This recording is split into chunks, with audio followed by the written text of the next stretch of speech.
आज के दौर में फोकस रखना, ध्यान बनाए रखना, ये सिर्फ कोई हुनर नहीं रह गया है, ये तो जैसे जीने के लिए जरूरी हो गया है। हाँ। अगर अपना ध्यान अपने काबू में नहीं तो कोई और चीज उसे कंट्रोल करने लगती है। हाँ बिल्कुल।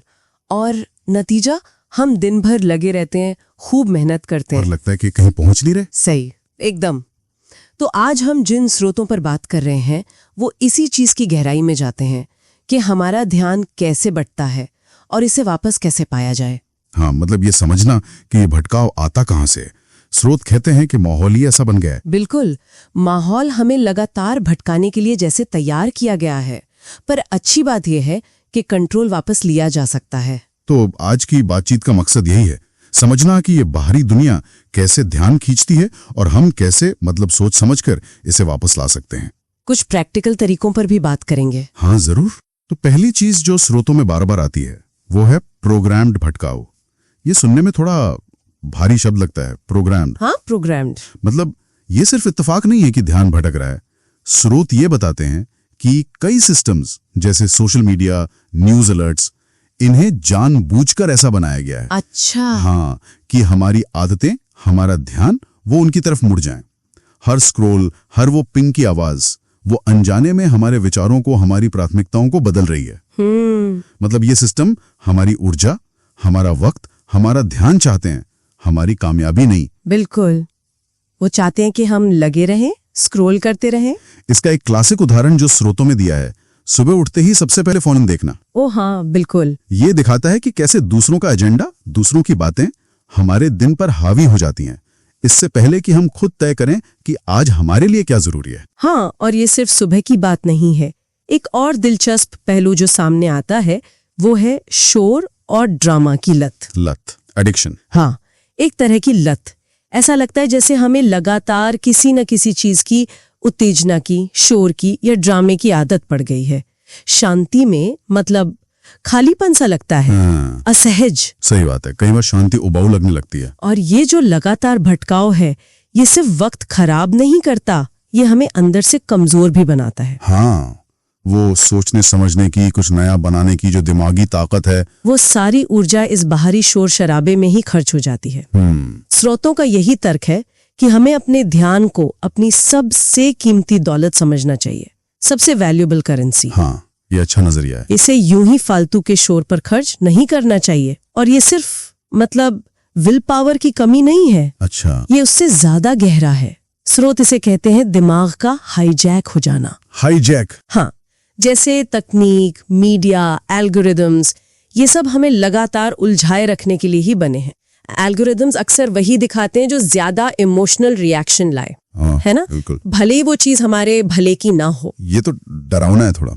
अगर दिमाग हाईजैक हो रहा है तो फिर रास्ता क्या है, इससे निकलें कैसे? स्रोत क्या कहते हैं? सबसे पहली और जरूरी बात जो स्रोत बताते हैं वो है खुद तय करना कि हमारे लिए असल में क्या मायने रखता है। खुद तय करना? हाँ, अगर हम ये तय नहीं करेंगे तो ये दुनिया, ये शोर, ये हमारे लिए तय कर देगा कि हमें क्या सोचना है, क्या करना है। और शायद इसीलिए वो थकान और दिशाहीनता महसूस होती है, क्योंकि हम अनजाने में दूसरों की उम्मीदों का बोझ उठा रहे होते हैं। बिल्कुल, यहीं पर स्पष्टता, क्लैरिटी की जरूरत पड़ती है। क्लैरिटी? हाँ, ईमानदारी से खुद से पूछना, मेरे लिए सच में क्या जरूरी है? कौन सी चीज मुझे अंदर से खुशी देती है या संतुष्टि?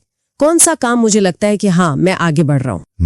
जब ये साफ हो जाता है ना, तो फिर फैसले लेना आसान हो जाता है, ध्यान भटकता नहीं है और ऊर्जा सही जगह लगती है। तो क्लैरिटी पहला कदम हुआ, पर इसे रोज की जिंदगी में कैसे उतारें, क्या करें? इसके लिए स्रोत कुछ ठोस कदमों की बात करते हैं। पहला है जागरूकता, अवेयरनेस। मतलब? बस ध्यान देना शुरू करें, नोटिस करें कौन सी चीजें, कौन से लोग, कौन सी आदतें आपका ध्यान खींचती हैं और आपकी एनर्जी खत्म करती हैं। ठीक है। दूसरा, सीमाएं बनाना, बाउंड्रीज सेट करना। जैसे फोन के नोटिफिकेशंस बंद करना, शायद दिन का कुछ वक्त तय करना जब आप डिजिटल दुनिया से बिल्कुल दूर रहें, या ऐसी बातचीत से बचना जो सिर्फ नेगेटिविटी या शोर बढ़ाती हो। ये सुनने में आसान लगता है पर करना जरूरी है। और आपने शांति की बात की थी, उसे कैसे अपनाएं इस शोर भरी दुनिया में? जानबूझकर शांत पल ढूंढना। अच्छा। शायद सुबह उठकर कुछ मिनट बिना फोन के बैठना, या दिन में थोड़ी देर अकेले टहलना, कुछ भी जो आपको उस बाहरी शोर से दूर ले जाए। शुरू में शायद अजीब लगे। हाँ, लग सकता है, लेकिन स्रोत कहते हैं कि ध्यान एक मांसपेशी की तरह है, एक मसल की तरह। इसे ट्रेनिंग की जरूरत है। मतलब हर बार जब हम किसी भटकाव को ना कहते हैं या जानबूझकर शांति चुनते हैं, तो हम इस ध्यान की मांसपेशी को मजबूत कर रहे होते हैं। ये बढ़िया बात है। हाँ, ये धीरे धीरे होता है पर बहुत असरदार है। तो संक्षेप में कहें तो इन सभी स्रोतों का निचोड़ यही निकलता है, अपना ध्यान वापस पाना एक सचेत फैसला है, एक चॉइस है। ये बाहरी प्रोग्रामिंग को पहचानने, शोर कम करने और अपने लिए जरूरी चीजों को प्राथमिकता देने से होता है। तो सबसे बड़ी सीख ये है कि ध्यान आज की इस भटकी हुई दुनिया में वाकई एक तरह की कंट्रोलेबल सुपर पावर है ना? बिल्कुल। इसे सहेज कर, इसे सही जगह लगाकर हम शायद ज्यादा सुकून और मकसद वाली जिंदगी जी सकते हैं। आज वो कौन सी एक चीज है जिस पे अगर ध्यान दिया जाए तो सबसे ज्यादा फर्क पड़ेगा, और उस ध्यान को बाहरी शोर शराबे से बचाने के लिए क्या एक कदम उठाया जा सकता है? अपनी एनर्जी और ध्यान वहां कैसे लगाएं जहां वो सच में मायने रखते हैं। मकसद ये समझना है कि भाई आज की जो दुनिया है इतनी भागदौड़ वाली, उसमें क्लैरिटी मतलब स्पष्टता कैसे मिले, और सिर्फ तोड़ते रहने के बजाय असरदार कैसे बने। हाँ, और ये समझना जरूरी है कि क्लैरिटी कोई ऐसी चीज नहीं जो हमें अचानक मिल जाएगी। ये तो बनानी पड़ती है रोज, ये चुन कर के क्या सच में जरूरी है और क्या बस शोर है। किताब में एक बात थोड़ी चौंकाने वाली है कि व्यस्त होना एक तरह का झूठ है। मतलब हर वक्त बिजी दिखना ठीक नहीं। आजकल तो सब हसल कल्चर की बात करते हैं। बिल्कुल, और यहीं पे वो फर्क आता है। लोग अक्सर सिर्फ हिलने डुलने को ही आगे बढ़ना मान लेते हैं, मोशन को प्रोग्रेस समझ लेते हैं। अच्छा, है कि हमें उन कामों को पहचानना होगा जो वाकई सुई को हिलाते हैं, मतलब जो नतीजों पर असर डालते हैं। लेकिन ये चुनना कि क्या जरूरी है और क्या नहीं, ये सुनने में तो आसान लगता है पर असल में मुश्किल है। तो क्या इसका मतलब है कि हमें बहुत सी चीजों को साफ साफ ना कहना सीखना होगा, शायद अच्छी चीजों को भी? हाँ, और ये मुश्किल हो सकता है, बिल्कुल, लेकिन ये सिर्फ जरूरी नहीं, ये आपको कंट्रोल में महसूस कराता है। जब ध्यान उन चुनिंदा कामों पर होता है ना जो असल में मायने रखते हैं, तब असली प्रोग्रेस दिखती है, सिर्फ दिन के अंत में थकावट नहीं। असरदार होना इसी से आता है। हाँ, इसी चुनाव से। और ये जो फोकस की बात है, किताब कहती है आप वही बनते हैं जिस पर आप ध्यान केंद्रित करते हैं। ये तो बहुत गहरी बात है।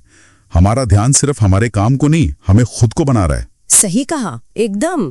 आप सिर्फ वो नहीं बनते जो आप सोचते हैं, बल्कि ज्यादातर वो बनते हैं जिस पर आप अपना ध्यान टिकाते हैं। फोकस कोई जन्म से मिला गुण नहीं है, ये एक तरह की मेंटल मसल है। इसे बनाना पड़ता है हर पल के चुनाव से।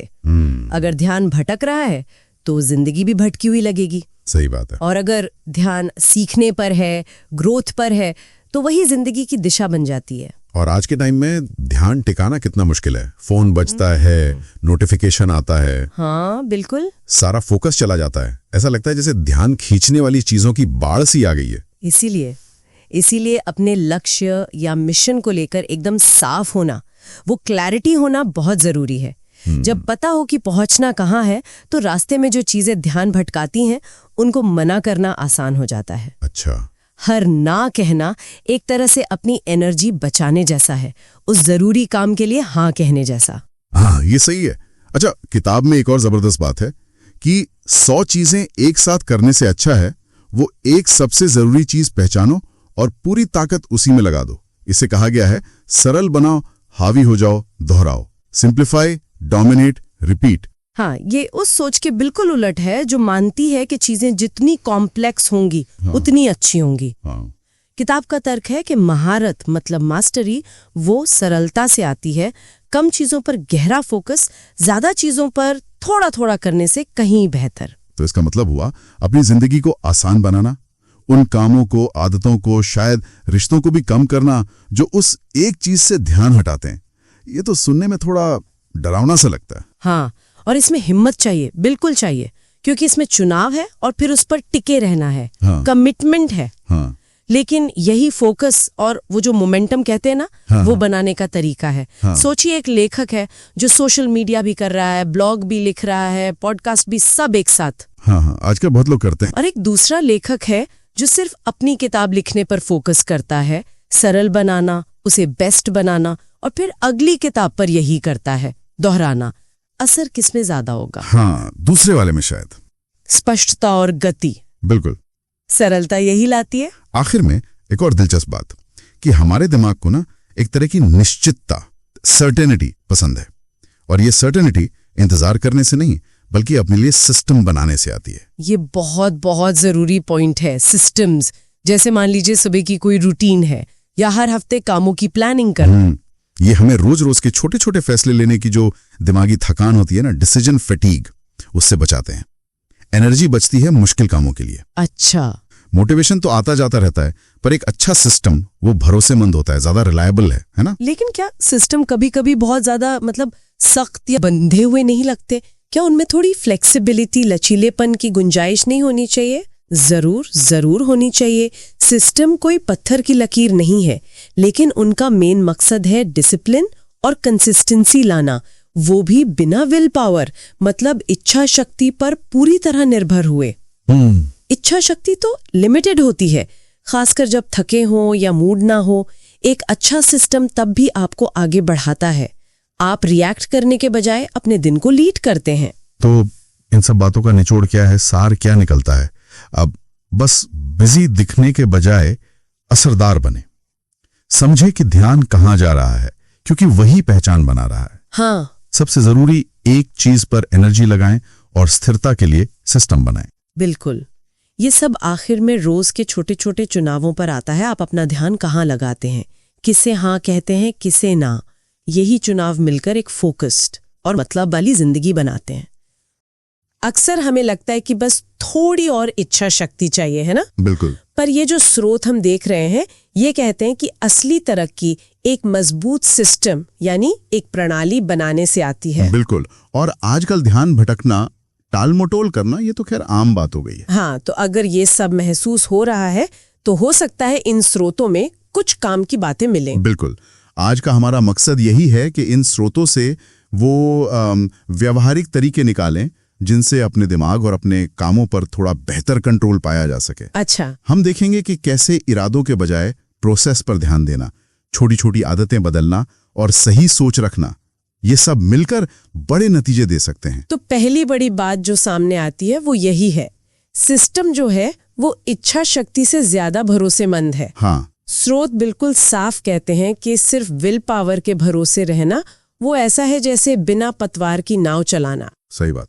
अगर फोकस करने में या अनुशासित रहने में या कोई काम लगातार करने में दिक्कत आ रही है तो लेखक का तर्क है कि ये कोई पर्सनल कमी नहीं है, बल्कि एक अच्छी प्रणाली, एक कारगर सिस्टम की कमी है। हाँ, ये बहुत महत्वपूर्ण बात है। वो उदाहरण भी देते हैं ना स्रोत में। हाँ बिल्कुल। वो एक व्यक्ति रोज कसरत करने का बस इरादा करता था और फेल होता था। हाँ, पर जब उसने बस ये छोटा सा सिस्टम बनाया कि रोज सुबह उठकर जूते पहन लेगा, अच्छा, बस इतना ही, तो कसरत अपने आप होने लगी। हाँ, क्योंकि पहला कदम आसान हो गया। और ये प्रणालियां अक्सर बहुत सीधी साधी होती हैं, कोई रॉकेट साइंस नहीं। बुनियादी बातों पर टिके रहना वही कुंजी है। सच पूछिए तो हमारी ज्यादातर जिंदगी क्या है? हमारी आदतें ही तो हैं। हाँ बिल्कुल। और आदतें अपने आप में एक सिस्टम ही है। तो अगर जिंदगी बदलनी है तो इन आदतों को, इन स्वचालित प्रणालियों को बदलना होगा। सिर्फ इच्छा शक्ति पर जोर लगाने से शायद बात न बने। अच्छा, और यहीं पर शायद वो डोपामाइन वाली बात फिट होती है। हाँ बिल्कुल। स्रोत बताते हैं कि हमारा दिमाग जो है वो लगातार आसान इनाम ढूंढता रहता है, मतलब फौरी खुशी, वो डोपामाइन हिट्स। हाँ, जैसे नोटिफिकेशन चेक कर लिया या कुछ मीठा खा लिया। हाँ, सुनने में तो ये हानिरहित लगता है, पर इसमें असल दिक्कत क्या है? देखिए, दिक्कत ये है कि ये जो आसान इनाम है ये हमें पल भर की संतुष्टि तो दे देते हैं, लेकिन हमारी असली गहरी वाली प्रेरणा और ऊर्जा को कहीं ना कहीं सोख लेते हैं। ओके। हम बिना कुछ खास किए ही संतुष्ट महसूस करने लगते हैं। अच्छा। तो यहाँ एक मुख्य सीख ये है कि हमें डोपामाइन को असली प्रगति और अनुशासन से जोड़ना सीखना होगा। मतलब कैसे? मतलब जैसे सोशल मीडिया पर 10 मिनट बिताने के बजाय अपना कोई छोटा सा काम पूरा करने पर जो संतुष्टि मिले उसे पहचानना, उसे महसूस करना। अच्छा, हाँ, ये अपने दिमाग को एक तरह से रीट्रेन करने जैसा है। हाँ, ये मैंने भी महसूस किया है। फोन उठाते ही कैसे वक्त निकल जाता है पता ही नहीं चलता। एग्जैक्टली। तो पहला कदम शायद जागरूकता ही है, ये पहचानना कि कब दिमाग बस वो आसान डोपामाइन ढूंढ रहा है। बिल्कुल। और फिर जैसा स्रोत सुझाते हैं, ऐसा माहौल बनाना जहां सही काम करना आसान हो जाए और गलत मुश्किल। हाँ, जैसे काम करते वक्त फोन शायद दूसरे कमरे में रख देना। ये किया जा सकता है। बिल्कुल। और अपने एक्शन को साधने के साथ साथ अपने विचारों को साधना भी उतना ही जरूरी है। हाँ। और यहीं पर बात आती है मानसिक स्पष्टता की, मेंटल क्लैरिटी। अच्छा। स्रोत इसे कोई जन्मजात गुण नहीं मानते। वो कहते हैं ये एक स्किल है जिसे अभ्यास करके विकसित करना पड़ता है, खासकर आज की दुनिया में जहां इतना शोर है। और इस स्पष्टता की कमी की कीमत भी चुकानी पड़ती है ना? स्रोत में वो उदाहरण था। हाँ, वो धुंधली विंडशील्ड वाली गाड़ी चलाने जैसा। हाँ, बस रिएक्ट करते रहो, तनाव में रहो, और जो जरूरी नहीं है उसमें ऊर्जा बर्बाद करो। बिल्कुल। पर इसे विकसित कैसे करें? स्रोत कुछ तरीके बताते हैं, जैसे अपने विचारों के प्रति जागरूक होना, सोचने और प्रतिक्रिया देने के बीच एक स्पेस बनाना, मतलब थोड़ा धीमे होना, गहरी सांस लेना, वर्तमान में रहना। हाँ, और अपनी असली प्राथमिकताओं पे टिके रहना। और वो रोज की छोटी छोटी आदतें। हाँ, वो भी, जैसे दिन शुरू करने से पहले बस 2 मिनट शांत बैठना, या आज की सबसे जरूरी 3 बातें लिख लेना, ये सब बहुत असर डाल सकती हैं। और यही स्पष्टता फिर बेहतर निर्णय लेने में मदद करती है। बिल्कुल। और यहाँ स्रोत में स्पार्टन की तरह निर्णय लेने का जिक्र आता है। हाँ, ये बड़ा दिलचस्प लगा मुझे। इसका क्या मतलब है? देखिए, इसका मतलब ये नहीं कि बिना सोचे समझे कूद पड़े। अच्छा। बल्कि अनिर्णय की स्थिति में, मतलब फैसला ना कर पाने की हालत में फंसे ना रहें। स्रोत कहते हैं कि फैसला न लेना भी एक फैसला है, वहीं रुके रहने का फैसला। सही कहा। तो स्पार्टन तरीका यानी जैसे ही जरूरी जानकारी मिले, बहुत ज्यादा विश्लेषण या परफेक्ट मौके के इंतजार में वक्त गंवाए बिना तेजी और स्पष्टता से फैसला लेना। Cut fast, cut deep. लेकिन इसमें थोड़ा रिस्क नहीं लगता, इतनी तेजी से फैसले लेना? स्रोत इस बारे में क्या कहते हैं? वो मानते हैं कि हाँ, हर फैसला सही नहीं होगा, हो सकता है कुछ गलत भी हो, लेकिन तेजी से फैसला लेने का फायदा ये है कि आप आगे बढ़ते हैं, आप सीखते हैं। इंतजार करते रहने से अक्सर ज्यादा नुकसान हो जाता है। अच्छा। और इसमें मदद मिलती है अगर आप अपने मूल्यों को जानते हैं कि क्या ये फैसला मेरे लिए सही है। परफेक्ट होने की चाहत छोड़ देते हैं। हाँ, परफेक्शनिज्म तो रोकता ही है। बिल्कुल। और फैसला लेने के लिए खुद को एक समय सीमा देते हैं। और हाँ, इसमें थोड़ा साहस भी चाहिए, डर के बावजूद आगे बढ़ने का। तो कुल मिलाकर इन स्रोतों से हमने क्या सीखा? यही कि कैसे भरोसेमंद प्रणालियां इच्छा शक्ति से बेहतर हैं। हाँ, सकते हैं। मानसिक स्पष्टता को एक रोजमर्रा के अभ्यास की तरह अपना सकते हैं। सही। और अनिर्णय से बचकर तेज स्पष्ट फैसले ले सकते हैं। ये सब एक बार में परफेक्ट होने के बारे में नहीं है। नहीं, बिल्कुल नहीं। बल्कि लगातार छोटी छोटी ही सही पर प्रगति करने के बारे में है। बिल्कुल।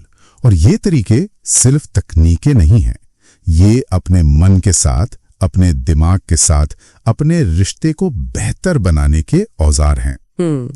तो शायद सोचने वाली बात यह है कि आज ही ऐसी कौन सी एक छोटी सी प्रणाली या स्पष्टता की आदत शुरू की जा सकती है जो इस सफर में पहला कदम हो। हाँ, जो बस गति को सही दिशा में मोड़ने की शुरुआत करे।